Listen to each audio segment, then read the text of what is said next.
Welcome to safe hand. तो आज हम लोग रिप्रोडक्टिव हेल्थ का सेकंड पार्ट स्टार्ट करेंगे। ठीक है, जहाँ पे हम लोगों को पढ़ना है population boom and contraceptive method. आज हम लोग स्टार्ट कर देंगे। ठीक है, तो पॉपुलेशन बूम से हम लोग क्या समझते हैं?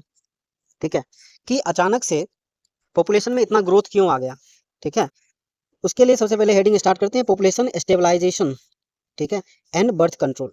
ठीक है, population stabilization and birth control का मतलब क्या हुआ कि जो पॉपुलेशन इतने ग्रोथ हो रहे हैं, ठीक है, उसे कैसे स्टेबलाइज किया जाए और बर्थ को कैसे रोका जाए। ठीक है, तो हम लोग यहाँ पे बात करते हैं इन लास्ट सेंचुरी। ठीक है, पिछले दशक में क्या हो गया ना कि ऑल राउंड डेवलपमेंट, मतलब कि हर एक फील्ड में डेवलपमेंट हो रहे हैं। ठीक है, लास्ट सेंचुरी में हर एक फील्ड में डेवलपमेंट हुआ in various field. Improve the quality of life of people, जिसने क्या किया कि पीपल की क्वालिटी ऑफ लाइफ को ना इम्प्रूव किया।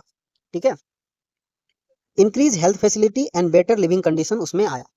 ठीक है, जैसे जैसे ये डेवलपमेंट हुआ तो प्रोस्पेरिटी की तरफ बढ़े पूरे समाज, है ना, वर्ल्ड के समाज। उन्हें ज़्यादा समय मिला अपने ऊपर ध्यान देने के लिए, अपने हेल्थ को मेंटेन करने के लिए, और बेटर लिविंग कंडीशन में उन्होंने रहना स्टार्ट किया, जिसकी वजह से explosive impact on growth of population. जिसके वजह से क्या हुआ कि बूम हो गया, किसके? पॉपुलेशन बूम यहाँ पे हुआ। Explosive impact of growth of population growth में इसमें बहुत बड़ा फैक्टर रोल किया ये जो है डेवलपमेंट। अब हम लोग जैसे डाटा पे गौर करते हैं तो डाटा क्या बोलता है कि वर्ल्ड का पॉपुलेशन 1900 में, ठीक है, 2 बिलियन के अप्रोक्स था। वर्ल्ड का पॉपुलेशन 1900 में 2 बिलियन के अप्रोक्स था। 2000 में वो 6 बिलियन हो गया एंड 2011 में 7.2 बिलियन हो गए। ठीक है, लेकिन जब हम वहीं पे इंडिया की पॉपुलेशन का बात करते हैं, हमारे कंट्री के पॉपुलेशन का बात करते हैं, तो 1947 जिस समय हमारा देश क्या हुआ, आज़ाद हुआ, उस समय 350 मिलियंस यहाँ पर क्या थे, लोग थे। ठीक है, ह्यूमन पॉपुलेशन का बात हो रहा है, 350 बिलियन के अप्रोक्स लोग थे। जब 2000 आया तो उसमें 1 बिलियन पीपल हो गए। वहीं पे जब वर्ल्ड का पॉपुलेशन देखते हैं 2000 में 6 बिलियन है, तो इंडिया में 1 बिलियन है। इसका मतलब कि हर एक 6 में से, ठीक है, जब हम वर्ल्ड का पॉपुलेशन देखते हैं उसमें से हर एक 6 में से एक आदमी क्या है, इंडिया का है। ठीक है, मई 2011 में 1.2 बिलियन के अप्रोक्स आ गया और 2011 में जो है वर्ल्ड का पॉपुलेशन 7.2 बिलियन और यहाँ पे इंडिया का पॉपुलेशन 1.2 बिलियन तक पहुंच गया। इन 2000 एवरी 6 पीपल, मतलब every 6 people in the world are Indians, मतलब हर एक छठा आदमी जो है वर्ल्ड में वो क्या है, इंडियन है। इतना पॉपुलेशन बूम किया हमारे सोसाइटी में। ठीक है, reason for this population boom, इस पॉपुलेशन बूम का क्या कारण है? Rapid decline in death rate. पहले क्या था कि हमारा, अभी हमने बात किया डेवलपमेंट के बारे में, पहले हमारे इंफ्रास्ट्रक्चर्स जो थे वो इतने खराब थे कि मतलब बहुत सारे लोगों के डेथ हो जाते थे प्रॉपर उसका इलाज नहीं होने की वजह से। ठीक है, या कुछ भी एपिडेमिक आया तो उसमें भी क्या था, बहुत सारे पॉपुलेशंस का क्या होता था, डेथ हो जाते थे। लेकिन जैसे जैसे डेवलपमेंट हुआ, बहुत सारे वैक्सीन का खोज हुआ, हमारा हेल्थ सिस्टम में अच्छे से स्टेबलाइज हुआ, इंफ्रास्ट्रक्चर बढ़ा, बहुत सारे नए नए मेडिसिन आए, डेवलपमेंट ऑफ एंटीबायोटिक्स आया, तो बहुत सारे इलनेस को हम लोगों ने क्योर कर पाए। तो इस वजह से क्या हुआ कि मैटरनल की मोर्टिलिटी रेट, इन्फेंट की मोर्टिलिटी रेट में क्या हुआ, डिक्लाइन आया। पहले क्या होते थे, जितने जैसे कि आफ्टर डिलीवरी बहुत सारे मदर की डेथ हो जाती थी। ठीक है, और बहुत सारे बच्चे की भी डेथ हो जाती थी। ठीक, तो इसमें भी क्या हुआ, हमारे डेवलपमेंट की वजह से मैटरनल एंड इन्फेंट मोर्टिलिटी में बहुत सारे गिरावट आए। उसके बाद जो ओल्ड एज पीपल थे, तो वो पहले क्या होते थे, उनमें डिजीज आसानी से इजिली आ जाते थे और वो उनका डेथ हो जाता था। लेकिन जैसे ही हॉस्पिटलिटी इंक्रीज हुआ, है ना, इंफ्रास्ट्रक्चर बढ़ा, सब कुछ बढ़ा, डेवलपमेंट हुआ, तो उनका भी रेट क्या हो गया, डिक्रीज हो गया, है ना। ऑल पीपल का डेथ भी क्या हो गया, डिक्रीज हो गया। Increase in number of people in reproductive age, और इससे क्या हुआ कि जो भी रिप्रोडक्टिव एज वाले पीपल थे, ठीक है, उनका नंबर भी इंक्रीज हो गया। अब उनका नंबर इंक्रीज हो गया, मैटरनल मोर्टिलिटी रेट डिक्रीज कर गया, इन्फेंट मोर्टिलिटी रेट जो है वो डिक्रीज कर गया। इस वजह से क्या हुआ कि पॉपुलेशन ग्रोथ जो होते हैं ना वो रैपिड हो गया, मतलब बहुत ह्यूज अमाउंट में पॉपुलेशन का ग्रोथ हुआ। By the help of RCH program, जो हम लोगों ने reproductive and child health care, जैसे फैमिली प्लानिंग स्टार्ट हुआ, बाद में उसे नाम चेंज करके उसका रिप्रोडक्टिव चाइल्ड हेल्थ प्रोग्राम रखा गया। By the help of reproductive child health we could bring down the population growth rate, मतलब कि अभी जो ये पॉपुलेशन ग्रोथ रेट इतना इंक्रीज हो गया ना, तो ये रिप्रोडक्टिव चाइल्ड हेल्थ प्रोग्राम के अकॉर्डिंग हम उनसे क्या करेंगे, पीपल को मोटिवेट करेंगे ताकि ये क्या हो, पॉपुलेशन ग्रोथ रेट जो है वो कम आए। But it was only marginal, लेकिन इसका हम लोगों ने यूज किया रिप्रोडक्टिव चाइल्ड हेल्थ प्रोग्राम का, लेकिन इससे ज़्यादा फर्क नहीं पड़ा, मतलब कि इट वाज ओनली मार्जिनल, बहुत कम इसका असर हुआ। According to 2011 census report, population growth rate was less than 2%। 2011 के सेंसस के अकॉर्डिंग, जनगणना के अकॉर्डिंग हमें पता चला कि ग्रोथ रेट जो है वो लेस देन 2% है। मतलब कि 20 बर्थ जो हो रहे हैं, 20 जो हो रहे हैं इंडिविजुअल्स का बर्थ हो रहा है पर 1000 इंडिविजुअल में एंड पर ईयर, मतलब कि हर 1000 पीपल पे 20 न्यू इंडिविजुअल्स जो होते हैं ना, न्यू बर्थ जो हो रहे हैं per year. Due to population boom alarming rate would lead to an absolutely scarcity of even basic requirement. इतने ज्यादा पॉपुलेशन जो बूम कर रहे हैं, मतलब कि बहुत सारे पॉपुलेशन रैपिडली इंक्रीज कर रहे हैं, इस वजह से क्या होगा, scarcity of even basic requirement की भी स्कार्सिटी हो जाएगी। और ये बेसिक रिक्वायरमेंट क्या है, फूड, शेल्टर एंड क्लोथिंग, खाना, कपड़ा और मकान, ठीक है, खाना, कपड़ा और मकान, खाना, कपड़ा और मकान। तो ये तीनों चीज के क्या होगी, बेसिक जो रिक्वायरमेंट है ना, उसका भी लाले पड़ जाएंगे।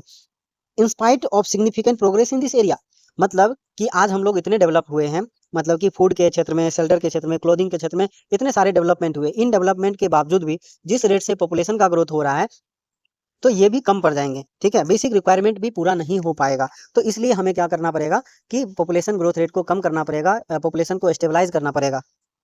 उसके बाद बात करते हैं गवर्नमेंट वाज फोर्स, गवर्नमेंट ने फोर्स किया था to take serious measure to check this population growth. Government ने बहुत सारे मेजर्स यहाँ पर उन्होंने बहुत सारे काम किया था ताकि पॉपुलेशन जो है ना, उसका ग्रोथ जो रेट हो वो कम हो सके।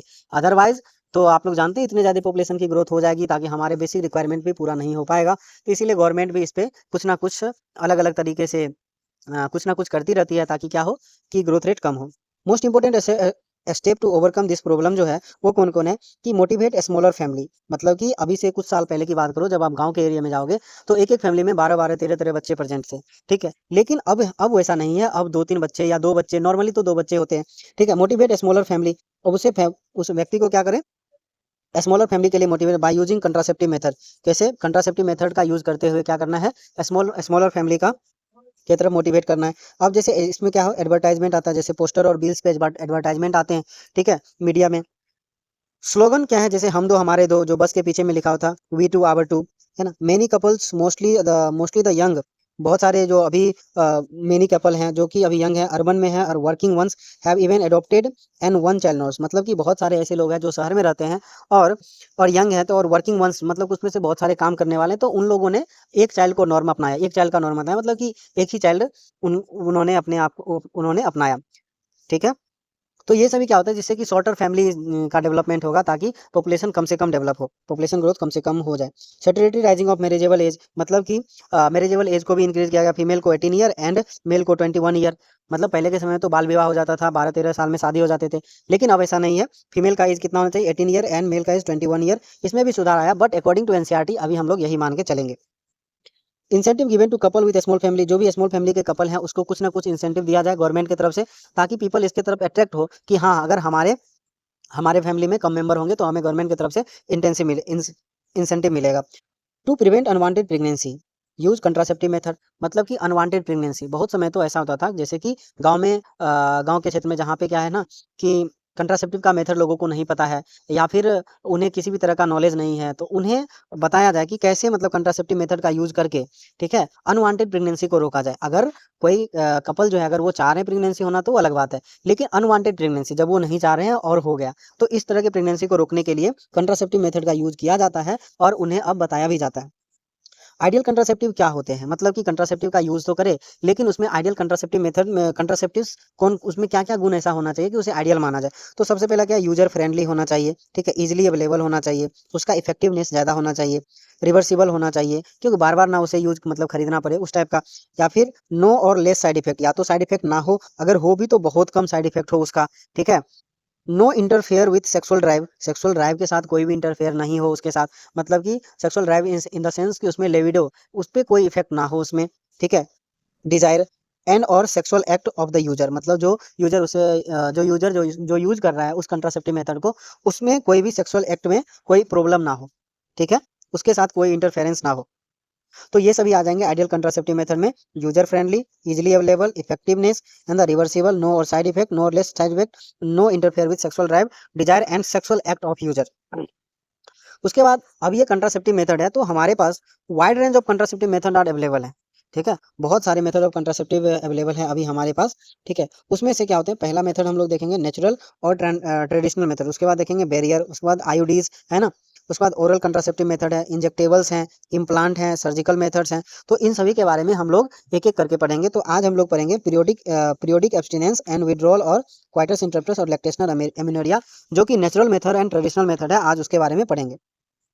तो सबसे पहला मेथड कौन है हमारा, नेचुरल मेथड। और नेचुरल मेथड का प्रिंसिपल क्या है, तो जितने भी मेथड पढ़ेंगे ना तो उसका एक प्रिंसिपल है। तो नेचुरल मेथड का प्रिंसिपल क्या है कि avoid chances of ovum and sperm meeting, मतलब कि इसमें क्या होता है कि स्पर्म और ओवम की मीटिंग को रोकना होता है। मतलब कि आपको इस चीज का ध्यान रखना है कि स्पर्म एंड ओवम एक समय पे एम्पुला एम्पुला के पास नहीं पहुंचे और वहां पे फर्टिलाइजेशन ना हो और आगे का प्रेगनेंसी ना हो। ठीक है, इस बात का ध्यान रखना है। तो पीरियोडिक एब्सटिनेंस, पहला क्या है? Periodic abstinence. कपल अवॉइड और abstains from coitus from day 10 of menstrual cycle when ovulation could be expected. मतलब कि जो कपल हैं उन्हें क्या करना है, day 10th day to 17 day के बीच में, और किसके? मेंस्ट्रुअल साइकिल के 10th और 17 डे के बीच में अपने सेक्सुअल पॉपुलेशंस को, क्वाइटस को जो है उसे क्या करना है? अवॉइड करना है। ठीक है।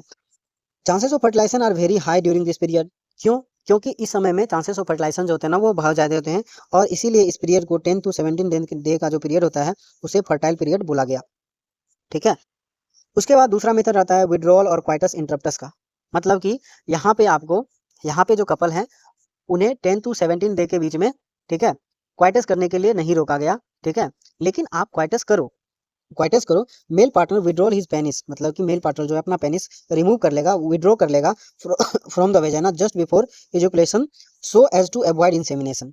मेल पार्टनर जो है अपने पेनिस को विड्रॉ कर लेगा from vagina just before ejaculation से ठीक पहले, so as to avoid insemination, जिससे क्या हो? इंसेमिनेशन नहीं ना हो। और अगर इंसेमिनेशन ही नहीं हुआ तो स्पर्म का डिपोजिशन ही नहीं हुआ फीमेल के वेजाइनल ट्रैक्ट में या फिर रिप्रोडक्टिव ट्रैक्ट में, तो वहां पे फर्टिलाइजेशन की पॉसिबिलिटी नहीं है। बट दिस बट यहाँ पर उसे विल पावर की बहुत ज़्यादा आवश्यकता होती है। ठीक है, मेल के अंदर। तीसरा है लैक्टेशनल एमिनोरिया। ठीक है, absence of menstruation. Lactational amenorrhoea में क्या होता है? ये भी क्या है? नेचुरल मेथड है, और इसमें क्या होता है कि मेंस्ट्रुएशन नहीं होते हैं, मीन्स मेंस्ट्रुअल साइकिल्स ऑपरेट नहीं हो रहे होते इस समय। इसका बेसिस क्या है? ओवुलेशन नॉट अकर, मतलब अगर मेंस्ट्रुअल साइकिल नहीं हुआ तो ओवुलेशन नहीं होगा during the intense lactation following parturition, मतलब पार्चुरेशन के बाद, यानी कि बेबी के बर्थ के बाद लैक्टेशन जो हो रहा है ना, इंटेंस लैक्टेशंस, नॉट नॉर्मल लैक्टेशन, यहाँ पर इंटेंस लैक्टेशंस का बात किया है। ठीक है। ओवुलेशन नॉट अकर ड्यूरिंग, तो इस बीच में क्या होता है? ओवुलेशन नहीं होता है।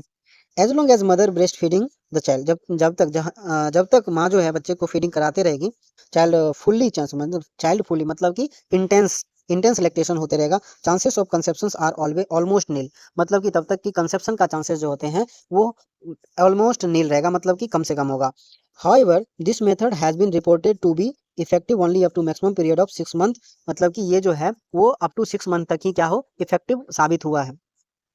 इस मेथड में क्या हुआ? नो मेडिसिन और डिवाइस आर यूज्ड, है ना। यहाँ पर किसी भी तरीके का जो भी नेचुरल मेथड है इसमें किसी भी तरीके का क्या हुआ? मेडिसिन का यूज नहीं हुआ, ना ही किसी डिवाइस का यूज हुआ इन दिस मेथड, इसीलिए side effect are almost nil. Side effect जो है इसका क्या है? ऑलमोस्ट नील है। Chances of failure through this method are also high, लेकिन साइड इफेक्ट तो नहीं है, लेकिन इसमें चांसेस ऑफ फेल्योर जो है वो क्या है? बहुत ज्यादा है। इस चैप्टर को पढ़ने में बार बार एक टर्म आएगा, कंसेप्शन। कंसेप्शन मीन्स होगा प्रेगनेंसी, एंड कंट्रासेप्शन। कंट्रासेप्शन का मतलब हो जाएगा अवॉइड प्रेगनेंसी। ठीक है, तो कंट्रासेप्शन में हो जाएगा अवॉइड प्रेगनेंसी, और कंसेप्शन में मीन्स प्रेगनेंसी। तो इन दोनों टर्म में आप लोग हमेशा ध्यान रखेंगे। तो आज हम लोगों ने क्या हुआ? नेचुरल मेथड ऑफ कंट्रासेप्शन, ठीक है, अवॉइड प्रेगनेंसी का सारे प्रोसेस पढ़ लिया, जिसमें 3 प्रोसेस थे। ठीक है, पहला क्या था?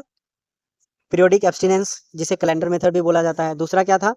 क्वाइटस इंटरप्टस, एंड तीसरा क्या था? Lactational amenorrhoea. इन तीनों के बारे में हम लोग पढ़ लिया। ठीक है, अब नेक्स्ट डे इसके आगे। Thank you.